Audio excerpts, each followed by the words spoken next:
महायुतीचे उमेदवार प्राध्यापक संजयदादा मंडलिक यांनी प्रचाराची धामधूम सुरू असताना देखील गडिंग्लजमधील एका हॉटेलात भेट देऊन तेथील ग्राहकांशी संवाद साधला व सर्वांनी धनुष्यबाणाला मतदान करावे असे आवाहन केले। तसेच कार्यकर्त्यांनी तिथेच भोजन करावे असा आग्रह केल्यावर दादांनी प्रचाराची धामधूम सुरू असताना देखील थोडा वेळ जेवणासाठी काढून तिथेच भोजनाचा आस्वाद घेतला। दादांच्या या साधेपणाचे सर्वत्र कौतुक होत आहे। खासदार मंडलिक साहेबांचा जय हो। प्रचाराची धामधूम सुरू असताना महायुतीचे उमेदवार संजयदादा मंडलिक आज गडिंग्लजमध्ये आलेले आहेत। गडिंग्लजमध्ये अनेक मोठमोठे हॉटेल्स असताना देखील एका साध्या हॉटेलमध्ये त्यांनी जेवणाचा आस्वाद घेतलेला आहे। पाहूया त्यांची प्रतिक्रिया कशी आहे। दादा, एका साध्या हॉटेलमध्ये आपण जेवणाचा आस्वाद घेत आहे। गडिंग्लजमध्ये मोठमोठे हॉटेल्स उपलब्ध असताना देखील तुम्ही इथे आलाय, काय कारण सांगा? साधं हॉटेल नाही आहे, माझ्या दृष्टीने स्पेशल हॉटेल आहे। या ठिकाणचं कुठलं घ्यायला मी अनेक वर्ष येतो, ही जागा बदलली एवढाच फरक आहे आणि मी तर अनेक वर्ष।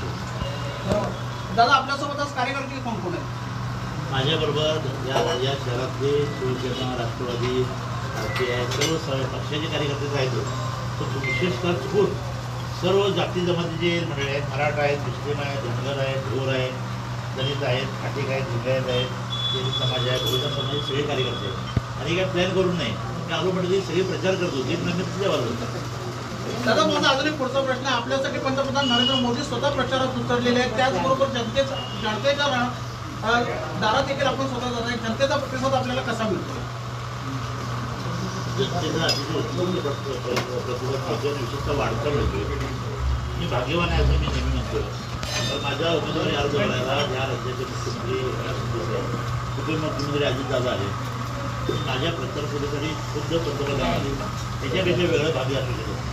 आणि यावेळी मोदींच्या नावानं उभ्या देशप्रेमावर आहे, अशावेळी पंतप्रधान येऊन लोकांना प्रोत्साहित करणं, यामुळे प्रचंड अशी शक्ती या सभेत आणि हा घर घर मोदी संकल्पना या सभेत खऱ्या अर्थानं।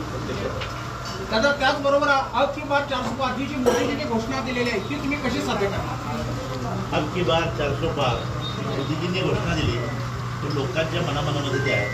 400 काय 400पेक्षा जास्त। धन्यवाद। आपल्यासोबत आता महायुतीचे उमेदवार संजयदादा मंडलिक बोलत होते। त्याचबरोबर त्यांनी जेवणाचा आस्वाद आपण मोठ्या हॉटेलमध्ये न घेता इथं गडिंग्लजमधील एका सामान्य हॉटेलमध्ये कार्यकर्त्यांच्या सोबत भोजनाचा आस्वाद का घेतला हे याचं कारण देखील सांगितलेलं आहे। तसंच अब की बार 400 पार हे आपण कसं साध्य करणार, जनतेचा प्रतिसाद कसा मिळतो त्याची रोखठोक उत्तर आपल्याला दिलेली आहेत।